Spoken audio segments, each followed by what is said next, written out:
ओम नमः शिवाय। आप सभी का हमारे YouTube चैनल पे हार्दिक स्वागत है। आज सुने शिव महापुराण से देवराज ब्राह्मण की कथा। पहले की बात है, कहीं की रातों के नगर में एक ब्राह्मण रहता था जो ज्ञान में अत्यंत दुर्बल, दरिद्र, रस बेचने वाला तथा वैदिक धर्म से विमुख था। वह स्नान, संध्या आदि कर्मों से भ्रष्ट हो गया था और वैसे व्रत में तत्पर रहता था। उसका नाम था देवराज। वह अपने ऊपर विश्वास करने वाले लोगों को ठगा करता था। उसने ब्राह्मणों, क्षत्रियों, वैश्यों, शूद्रों तथा दूसरों को भी अनेक बाणों से मारकर उनका धन हड़प लिया था, परंतु उस पापी का थोड़ा सा भी धन कभी धर्म के काम में नहीं लगा था। वह वैश्यागामी तथा सब प्रकार से आचार भ्रष्ट था।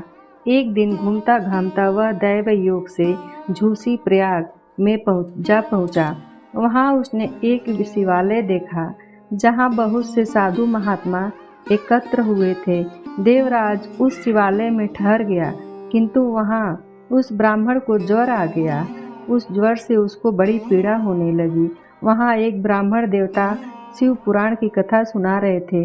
ज्वर में पड़ा हुआ देवराज ब्राह्मण के मुखारबिंद से निकली हुई उस शिव कथा को निरंतर सुनता रहा। 1 मास के बाद वह ज्वर से अत्यंत पीड़ित होकर चल बसा। यमराज के दूत आए और उसे पासों से बांधकर बलपूर्वक यमपुरी में ले गए। इतने में ही शिवलोक से भगवान शिव के पार्षदगण आ गए। उनके गौर अंग कपूर के समान उज्ज्वल थे, हाथ त्रिशूल से सुशोभित हो रहे थे।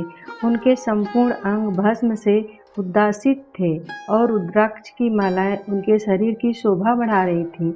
वे सब के सब क्रोधपूर्वक यमपुरी में गए और यमराज के दूतों को मार पीट कर बारंबार धमकाकर उन्होंने देवराज को उनके चंगुल से छुड़ा लिया और अत्यंत अद्भुत विमान पर बिठाकर जब वे शिवदूत कैलाश जाने को उद्यत हुए, उस समय यमपुरी में बड़ा भारी कोलाहल मच गया। उस कोलाहल को सुनकर धर्मराज अपने भवन से बाहर आए। साक्षात दूसरे रुद्रों के समान प्रतीत होने वाले उन चारों दूतों को देखकर धर्मज्ञ धर्मराज ने उनका विधि पूर्वक पूजन किया और ज्ञान दृष्टि से देखकर सारा वृत्तांत जान लिया। उन्होंने भय के कारण भगवान शिव के उन महात्मा दूतों से कोई बात नहीं पूछी, उल्टे उन सबकी पूजा एवं प्रार्थना की। तत्पश्चात वे शिवदूत कैलाश को चले गए और वहां पहुंचकर उन्होंने उस ब्राह्मण को दया सागर सांब शिव के हाथों में दे दिया। शौनक जी ने कहा, महाभाग सूत जी, आप सर्वज्ञ हैं। महात्मते, आपकी कृपा प्रसाद से मैं बारंबार कृतार्थ हुआ। इस इतिहास को सुनकर मेरा मन अत्यंत आनंद में निमग्न हो रहा है।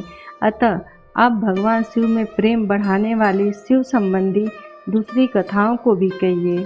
दोस्तों, आज की कथा यहीं तक। आगे की कथा अगली वीडियो में सुनेंगे। तब तक के लिए ओम नमः शिवाय। हर हर महादेव।